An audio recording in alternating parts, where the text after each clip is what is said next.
উপজেলা নির্বাচন ঘিরে কুষ্টিয়ায় সংঘাত বেড়েই চলছে। বিস্তারিত জানাতে কুষ্টিয়া থেকে সরাসরি যুক্ত হচ্ছেন সহকর্মী নাহিদ হাসান তিতাস। তিতাস, উপজেলা নির্বাচনকে কেন্দ্র করে কুষ্টিয়ায় এই মুহূর্তে কি পরিস্থিতি বিরাজ করছে, বিস্তারিত জানাবেন।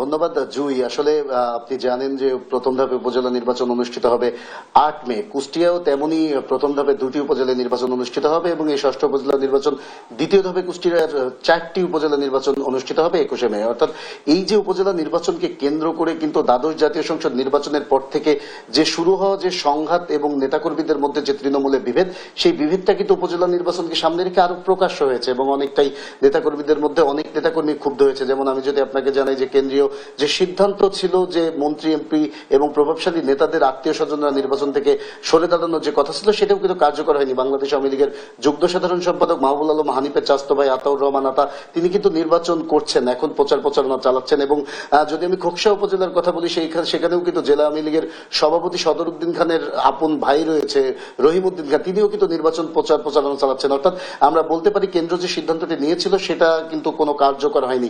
এছাড়া দ্বিতীয় ধাপে কুষ্টিয়ার যে 4টি উপজেলায় নির্বাচন অনুষ্ঠিত হবে, সেই 4টি উপজেলার মধ্যে কিন্তু এখন ভেড়ামারা উপজেলায়ও নির্বাচন অনুষ্ঠিত হবে। সেই ভেড়ামারা উপজেলায় কিন্তু নেতাকর্মীদের মধ্যে চরম বিভেদ দেখা দিয়েছে। অর্থাৎ এখানে 2জন প্রার্থী প্রতিদ্বন্দ্বিতা করবে, 2জনই কিন্তু আওয়ামী লীগের। একজন হচ্ছে আওয়ামী লীগের সাবেক সভাপতি অর্থাৎ আকরুজ্জামান মিঠু, তিনি বর্তমান উপজেলা চেয়ারম্যান, এবং আরেকজন যিনি প্রতিদ্বন্দ্বিতা করছেন তিনি হচ্ছে পৌর আওয়ামী লীগের সভাপতি অর্থাৎ আবু হেনা মোস্তফা কামাল। 2জনই আওয়ামী লীগ নেতা। অর্থাৎ 2জন আওয়ামী লীগ নেতা হওয়া সত্ত্বেও কিন্তু উপজেলা আওয়ামী লীগ তারা আবু হেনা মোস্তফা কামালকে একক প্রার্থী হিসেবে ঘোষণা করেছে, যার প্রভাবে কিন্তু নেতাকর্মীরা দুই ভাগে বিভক্ত হয়ে পড়েছে এবং অনেক নেতাকর্মী ক্ষুব্ধ হয়েছে, প্রকাশ্য দ্বন্দ্বে লিপ্ত হয়েছে তারা। অর্থাৎ এমন একটি পরিস্থিতি সৃষ্টি হয়েছে যে এখানে বিএনপি বা জামাত না আসলেও যেন আওয়ামী লীগ দুইটা অংশ বিএনপি জামাত হয়ে গেছে। অর্থাৎ নেতাকর্মীদের সাথে আমি কথা বলেছি এই উপজেলার, তারা কিন্তু যেটি বলছে যে এই যে কেন্দ্র সিদ্ধান্ত না দিলেও প্রার্থীর, কিন্তু উপজেলা আওয়ামী লীগ যে একক প্রার্থী করার ঘোষণা দিয়েছে, এতে কিন্তু তাদের নেতাকর্মীদের মধ্যে বিভেদ এবং দূরত্ব আরো বাড়ছে এবং এটা কিন্তু সংঘাতে রূপ নেওয়ার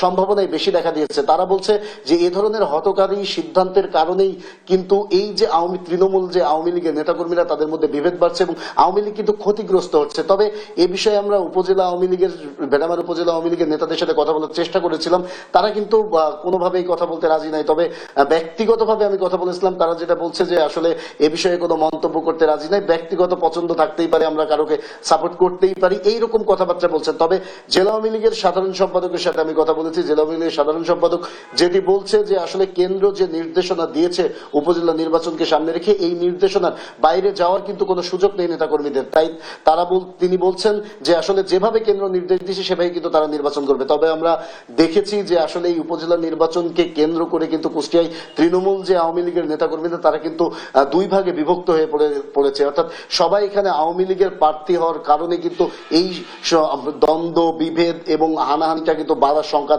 দেখা দিয়েছে নেতাকর্মীদের মধ্যে। যেমন আমি আপনাকে বলতে পারি, প্রথম ধাপে যে নির্বাচন অনুষ্ঠিত হবে যে খোকসা উপজেলায়, সেইখানে কিন্তু নির্বাচনের বেশ কিছুদিন আগেই কিন্তু জেলা আওয়ামী লীগের যে সভাপতি সদরউদ্দিন খান, তিনি কিন্তু তার ভাইয়ের পক্ষে নির্বাচন করানোর জন্য এক চেয়ারম্যানকে কিন্তু মারধরের মতো ঘটনা উঠায় নিয়ে মারধরের মতো ঘটনায় ঘটে। সেখানে কিন্তু এই জেলা আওয়ামী লীগের সভাপতিকে বহিষ্কারের দাবিতে কিন্তু মানববন্ধন করেছে নেতাকর্মীরা। এমনই প্রত্যেকটা উপজেলায় কিন্তু একই অবস্থা। অর্থাৎ এখানে এমপি, মন্ত্রী এবং প্রভাবশালী নেতাদের যারা আত্মীয় স্বজন রয়েছে, তারা কিন্তু নির্বাচনে দাঁড়ানোর কারণে কিন্তু নেতাকর্মীদের মধ্যে একটা বিভেদ সৃষ্টি হয়েছে এবং আওয়ামী লীগই দ্বন্দ্বের সৃষ্টি হয়েছে। তাই সর্বশেষ আমি বলতে পারি যে দ্বাদশ জাতীয় সংসদ নির্বাচনের পর থেকে কুষ্টিয়ায় যে সংঘাত, সহিংসতা এবং নেতাকর্মীদের মধ্যে যে বিভেদের সৃষ্টি হয়েছে, উপজেলা নির্বাচনকে সামনে রেখে কিন্তু সেই বিভেদ আরো বাড়ার সংখ্যা দেখা দিয়েছে। এই ছিল কুষ্টিয়া থেকে উপজেলা নির্বাচন নিয়ে আমার কাছে সর্বশেষ খবর। জয়ী, ধন্যবাদ জানাচ্ছি আপনাকে। দর্শক, কুষ্টিয়া থেকে যুক্ত ছিলেন সহকর্মী নাহিদ হাসান তিতাস।